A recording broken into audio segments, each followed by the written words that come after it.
Hey everybody, it's Nat from Nat's Numbers. Here I am back on Numerologist.com for your March 2017 numerology forecast. So March is the number 4, a 4 universal month. And this is really intriguing and exciting.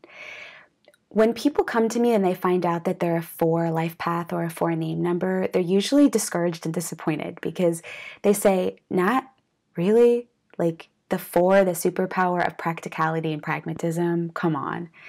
I am here to fill you in on how blessed we are to be able to have this superpower at our disposal this month and then also in November. The 4 is the mold, the clay of the physical world, the 4 elements. And so it's associated with matter manipulation. So you might notice that there's going to be a heightened level of productivity this month, that if there were obstacles or challenges in your way in getting things done, you're going to move through them so fast at lightning speed. Because the 4 is also associated with the physical world, if there's anything in your physical world that feels unstable, your health, right, your physical body on some level, you're going to feel it and you're going to want to respond. So this is definitely a month where you're going to want to get your hands dirty, get boots to the ground to make things happen that you might have been procrastinating on.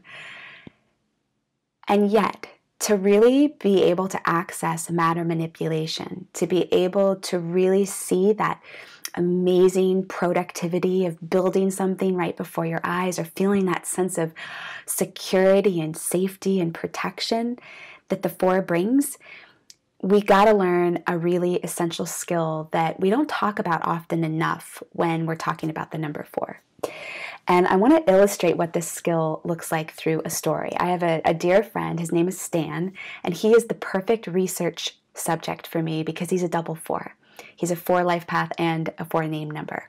So I'm over at his house, and our friend Mandy is coming over, and she finally comes through the door, and she has 2 big heavy bags on one arm and this other heavy bag on this arm and equipment and a jacket, and she comes in and she throws her stuff down on the floor, and Stan goes, "Hey, what are you huffing and puffing about?" And she says, "Oh, well, there are workers in your driveway, so I had to park at the bottom of the mountain and hike all the way up here. That's why I'm huffing and puffing." And without skipping a beat, Stan goes, "Huh." And he turns around and he continues to make coffee. So I'm intrigued. I'm observing this. 2 more things happen. There's music on in his stereo system on the background. And Mandy says, What is this music?" And Stan replies, "Well, it's my music. You can get up and turn it if you don't like it." And he goes about talking about whatever he was talking about. We take a break, and he's making this cheese platter.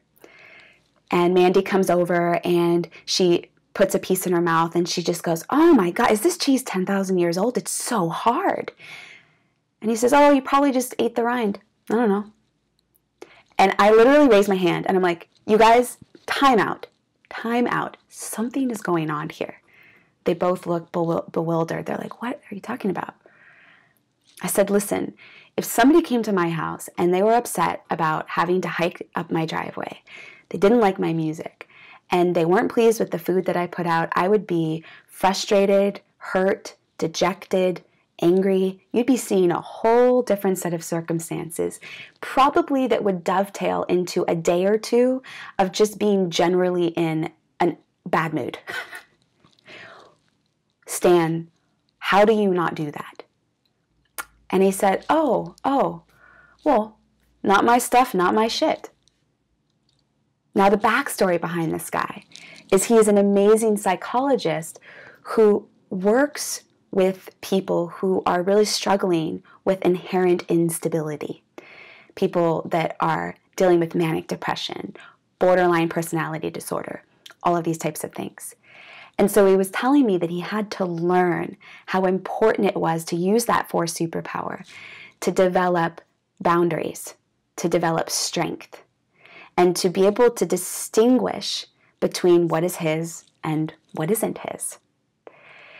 So what happens when we have the 4 is that we want to make sure that we're strengthening our lives, that we're not finding that we're going to every which way, every person that we see, every situation that we run into to stabilize it ourselves.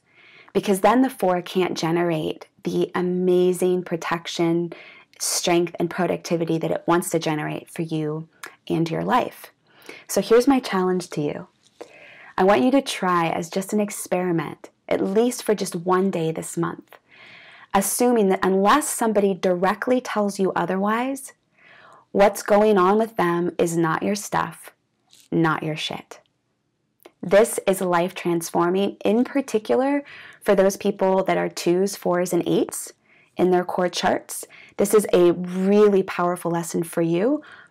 Because we're all going through this cycle, though, it's going to be something that we all are going to have to confront. All right, guys, I cannot wait to see you in the mid-month forecast. Please comment below and let me know what you think about this concept of not my stuff, not my shit, and I'll see you soon.